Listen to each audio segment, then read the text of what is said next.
Assalamualaikum warahmatullahi wabarakatuh. Alhamdulillah, pada pagi ini bicarakan surah Qamar. Qamar maknanya bulan. Dalam Quran tu ada surah bulan. Apa cerita bulan ni dalam Quran ni? Iqtarabatis sa'atu wa insyaqqal qamar. Hampir-hampirlah berlakunya hari kiamat dan terpecahnya bulan. Dan memanglah kalau dekatnya hari kiamat, bulan, matahari, semua cakrawala yang ada di langit semua akan terpecah hancur, berkejatuhan ke bumi, dan bumi pun juga terpecah. Maka berlakulah hari kiamat. Itu kiamat yang benar lah tu. Tapi cerita bulan di sini belum berlaku kiamat lagi. Ceritanya orang Arab musyrikin Mekah minta Nabi SAW belahkan bulan. Bulan purnama, waktu bulan sedang mengembang tu, dia jumpa Nabi Muhammad, Muhammad, kalau kamu saudara Nabi dan Rasul tu bulan sedang mengembang tu, kau boleh pecahkan dia, belahkan bulan. Dengan izin Allah, Nabi isyarat dengan tangan saja itu, maka terpecahlah bulan. Itu sebab turun surah ini sampai Allah menceritakan dekat hari kiamat memanglah bulan terpecah. Tapi yang terpecah terbelah bulan ini sebagai tanda mukjizatan yang Allah Ta'ala berikan kepada Muhammad SAW, satu benda yang luar biasa, menandakan dia seorang Nabi dan Rasul. Banyak lagi benda mukjizat yang Allah Ta'ala beri Muhammad SAW. Mukjizat ini benda yang luar biasa yang ada pada Nabi. Itu mukjizat. Benda yang luar biasa ada pada orang yang warak, orang yang beriman, takwa. Itu namanya karamah. Benda yang luar biasa juga kalau berlaku pada orang yang jahil, orang yang musyrik, itu namanya sihir.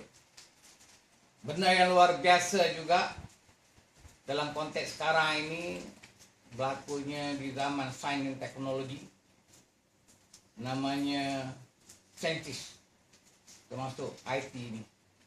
Benda luar biasa juga, bagaimana berhubungan dunia semua mulai IT. Dan macam-macam lagi hasil ciptaan manusia buat berbenda yang pelik-pelik yang berlaku di dunia ini, hasil dengan sains dan teknologi. Itu namanya saintis. Sepatutnya seorang Islam itu digalak dalam Al-Quran, dikenali sebagai ulama. Innama yakhshallah min ibadihi al-ulama. Orang yang takut pada Allah itu ulama. Yang pernah saya bincangkan terdulu adalah ulama saintis, itu ulama. Tapi ulama yang ada sekarang ini ulama hukum aja. Kalau dalam sejarah Islam yang dianjur Quran itu menjadi ulama saintis, dan dia juga menjadi ulama hukum dan ulama tauhid yang selalu saya mengulangkan. Tapi benar itu tak berlaku sekarang.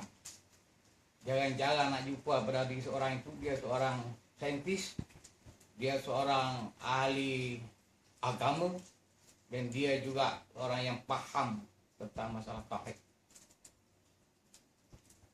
Ini disebabkan karena sistem kurikulum pendidikan yang ada sekarang tidak dapat melahirkan manusia sedemikian. Nanti kita bincangkan. Ini tidak ada bincang. Ini nak ceritakan bulan terpecah ataupun terbelah sebagai satu mukjizat yang Allah telah berikan Muhammad SAW. Benar tu berlaku, tapi orang musyrikin tak percaya.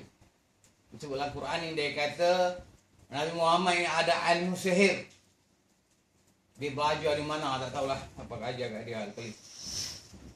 Itu kata orang musyrik. Sebab yang berlaku dalam masyarakat musyrik tu dikenali ahli sihir. Padahal itu karamah ataupun hikmah, benda yang luar kebijaksanaan, benda yang luar biasa yang Allah Ta'ala berikan kepada Nabi Muhammad SAW dan juga para Nabi dan Rasul yang lain sebagai menandakan dia seorang Nabi dan Rasul itu ada beberapa mukjizat. Perbincangan tentang mukjizat ini panjang, nanti dikuliahkan mengenai hal mukjizat. Sini tak cerita hal mukjizat. Sini dia cerita mengenai berlakunya mukjizat itu suatu kebesaran, tandaan kebesaran Allah Subhanahu wa taala. Dalam surah Qamar itulah Allah mengingatkan kepada manusia, khususnya orang Arab jahiliyah itu, supaya percaya tentang hari kiamat. Orang Arab jahiliyah ni dia tak percaya hari kiamat, bangkit hari kiamat. Di surah ini pun dah ada sentuhan juga ceritanya.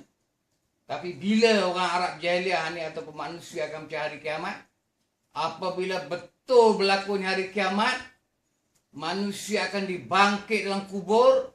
Manusia ketika itu umpama belalang yang berterbangan. Mana banyak. Pada masa itulah baru manusia sadari. Oh ya, dulu para Nabi dan Rasul jika hari kiamat dah berlaku hari kiamat. Aku ingat tak jadi. Malah tu dia takut.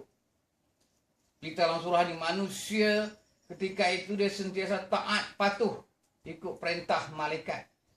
Kerana manusia dibangkit dalam kubur itu dah akan dikawal oleh dua orang malaikat. Seorang malaikat sebagai menjadi saksi, seorang malaikat akan halau dia berhimpun di padang mahsyar. Ada disebut dalam surah ini. Pada ketika itu barulah manusia itu maknanya dia sentiasa ikut dan patuh perintah Allah. Dah tak jadi dah pada masa itu kena ikut perintah Allah. Kerana dunia ni deraka tak ikut perintah Allah. Kita kena ikut perintah Allah ni sejak dunia lagi. Dalam semua perkara berkait dengan agama, masuklah di hari akhirat benda ini juga akan diperlakukan bagaimana ikut dikatakan Malik Yaumiddin. Hari akhirat itu dikenali sebagai hari agama. Yang maksudkan hari agama itu setiap amalan dia lakukan agama di dunia ini akan dipersoalkan di hari akhirat nanti.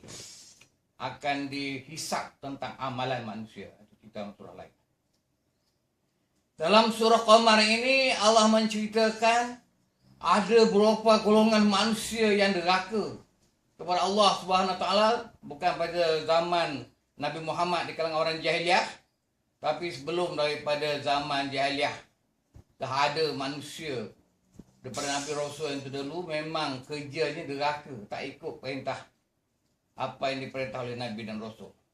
Termasuknya kaum, dalam Quran selalu cerita benda tu ya sama ya, tapi dia banyak tempat dia cara ceritanya cara ringkas, macam-macam ceritanya tu, tapi dah cerita ni bukan benda baru.